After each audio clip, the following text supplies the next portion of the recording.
Share করবো চিংড়ি মাছ রান্না। এটা একদম আমাদের এখানকার যে নদী, সেই নদীর টাটকা চিংড়ি।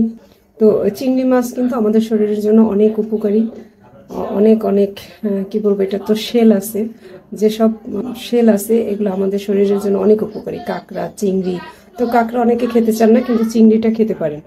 তো এই মাছটাকে আমি সুস্বাদু করার জন্য একটু খারাপ প্রসেসের মধ্যে যাব না, এটা সম্পূর্ণ স্বাস্থ্যকর উপায়ে, যাতে এই মাছটা থেকে আমি সম্পূর্ণ পুষ্টি উপাদান পেতে পারি, সেইভাবে আমি আজকে রান্নাটা করব। আমি চুলাটা ধরিয়ে নিলাম, আমার প্রিয় মাটির কড়াই, পেঁয়াজ দিয়ে দিচ্ছি। একদম সিম্পল রান্না, মশলা টশলা নাই।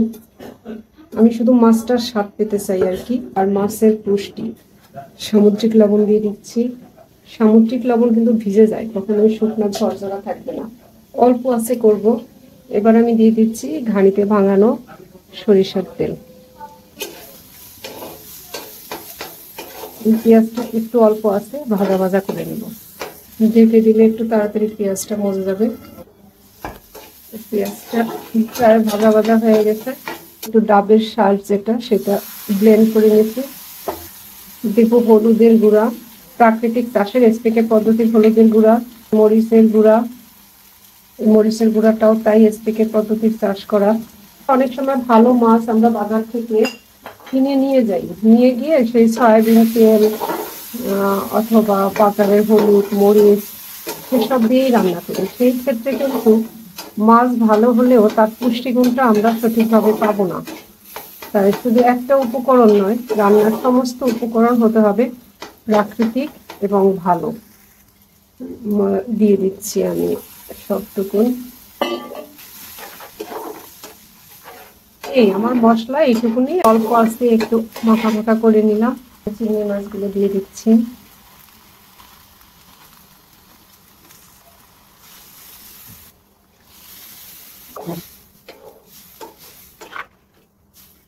কিছুক্ষণ পর উল্টে দিব।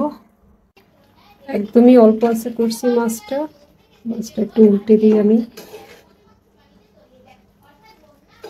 সময় লাগলেও আসলে মাছ বা যে কোনো রান্না এরকম অল্প আছেই করা ভালো। অনেক সময় আমাদের সময়ের কারণে হয়তো বা তাড়াহুড়া করি, তো এখন যেহেতু একটু সময় পাচ্ছি, আমি একদম অল্প আছে মাছটা রান্না করবো। এটা যেহেতু ভাত দিয়ে খাবো না, তাই বেশি ঝোল রাখার দরকার নেই, মাখা মাখা করবো। নারকেল দিয়ে দিছি, একটু বেশ মিষ্টি মিষ্টি স্বাদ হবে। চিংড়ি মাছ রান্না প্রায় শেষ। দেখেন একদম কোনো মশলা নেই, খুব কম মশলা।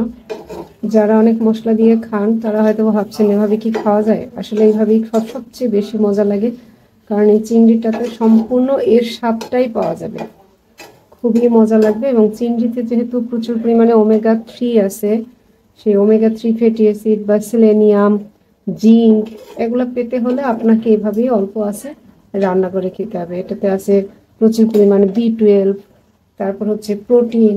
তো সেই ভালো খাবারগুলো পাওয়ার জন্য সে এভাবেই আমাদেরকে অল্প মশলা, অল্প আঁচে রান্না করে, এবং এরকম একটা প্রাকৃতিক মাটির পাত্রে রান্না করতে পারলে আরও ভালো। না পারলে আপনারা লোহা আর কড়াই বা স্টিলের কড়াইতে রান্না করতে পারে, তবে সিলভারের কড়াইতে রান্না করবেন না, তাতে তার উপকারের পরিবর্তে কিছু বিষাক্ততা এর মধ্যে ঢুকে যাবে।